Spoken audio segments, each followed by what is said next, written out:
Man, Lord. You supposed to be mad.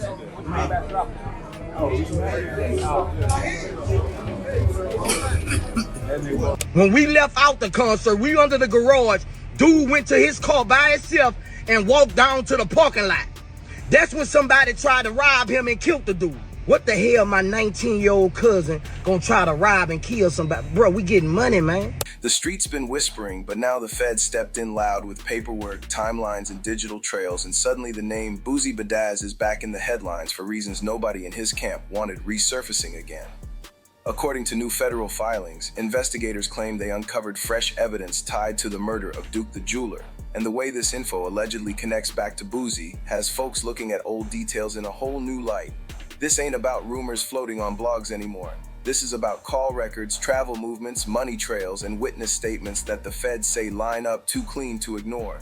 The case goes back to that fatal night in Dallas when Duke was shot and killed during what was supposed to be a routine jewelry transaction, a meetup that turned deadly in seconds, leaving questions that never sat right from day one. Back then, Boosie was performing in Dallas the same night wearing high-dollar jewelry that Duke was known to supply. And while nobody charged Boosie with pulling a trigger, the feds are now laser focused on what happened before and after that meetup. Internet, y'all got us all the way up, man. We met that dude, Duke the Jeweler, the night before. We was gambling. The next day, dude followed us to the concert. When we left out the concert, we under the garage. Dude went to his car by himself and walked down to the parking lot.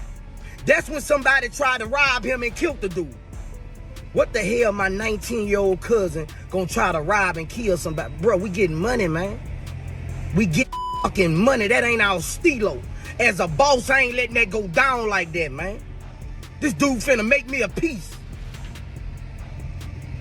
So y'all need to kill that. That's bad low, man. Don't put us in nothing with no bad low. It's bad low, man. Investigators are allegedly digging into who arranged the meeting, who paid for what, and who benefited once the smoke cleared, and that's where things start getting uncomfortable. Sources close to the case claim new phone data shows coordinated movement between multiple parties tied to Boosie's circle, allegedly placing them near the scene around the same window of time Duke was killed. Add in alleged payment records and messages discussing jewelry drops and sudden changes of plans, and the feds believe they've got enough to argue this wasn't random chaos, but a setup gone left. The wild part is how long this information stayed buried, because people in the streets been saying for years that Duke trusted the wrong people and paid for it. But now the government is saying they can actually prove manipulation, pressure, and orchestration behind the scenes.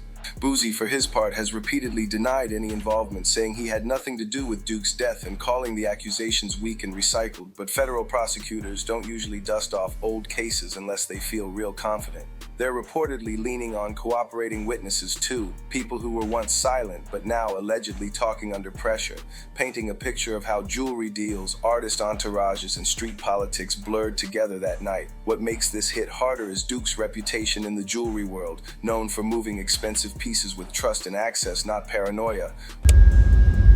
Some dudes tried to rob him. Some dudes had tried to rob me and walked off by himself, bro.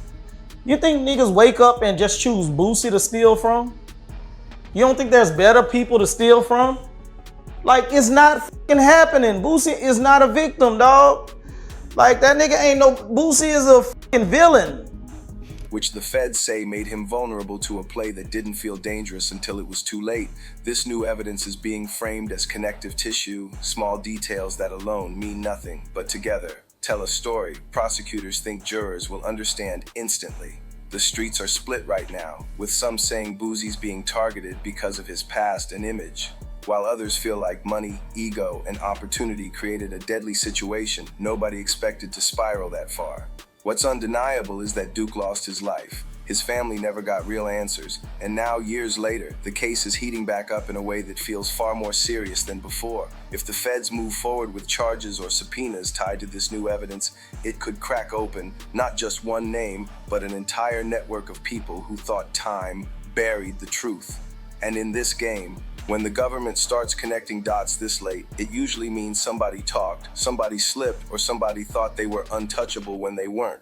As this case heats back up, what really got the streets uneasy is how methodical the feds are moving now, because this doesn't look like a fishing trip, it looks like a cleanup operation years in the making. Investigators are reportedly revisiting every step leading up to that night, breaking down who contacted Duke first, how the meet was arranged, and why certain last-minute changes happened that still don't make sense all these years later.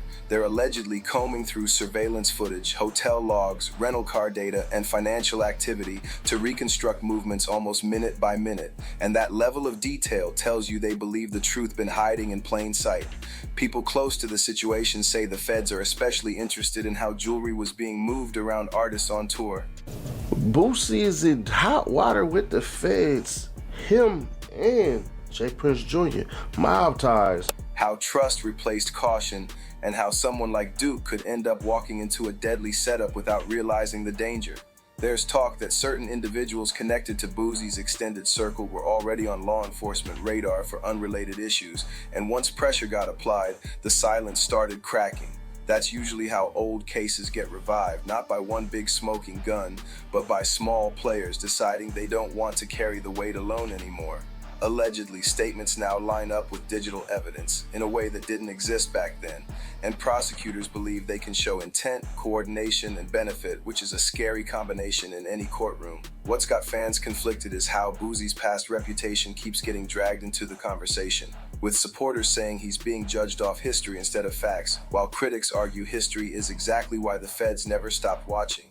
Social media have been split down the middle, with some saying this is a reach designed to make an example, and others saying Duke's family deserves answers no matter how much time passed. Behind the scenes, legal experts say if federal charges come down, this won't be about who pulled the trigger, but who set the stage, who made the call, and who knew things could go left and let it happen anyway. That's where conspiracy and accessory charges start creeping in, and those can carry just as much weight as direct action. What makes this situation even heavier is how quiet things are from camps connected to the case, because usually when rumors are fake, somebody rushes out to shut them down fast. This time it's mostly silence, legal statements, and no comment, which only fuels speculation louder. Duke's supporters keep pointing out that he was known for being careful, not reckless, and that night stands out as an exception that never added up. They say the new evidence might finally explain why he felt comfortable enough to show up and why he didn't sense the danger coming until it was too late. Meanwhile, the feds aren't saying much publicly, but insiders claim grand jury activity and sealed filings suggest moves are being lined up quietly. If subpoenas start dropping or arrests follow, it could send shockwaves through the industry, especially among artists who still mix business with street loyalty. This whole situation is a reminder that time don't erase trails. It just makes people sloppy, and technology has a way of turning old decisions into new problems. Whether Boosie ends up formally charged or not, this case already reopened wounds and forced conversations nobody wanted back on the table. And as the pressure builds, one thing is clear: the feds believe Duke's death wasn't just bad luck, and they're determined to prove it no matter whose name gets pulled into the light next.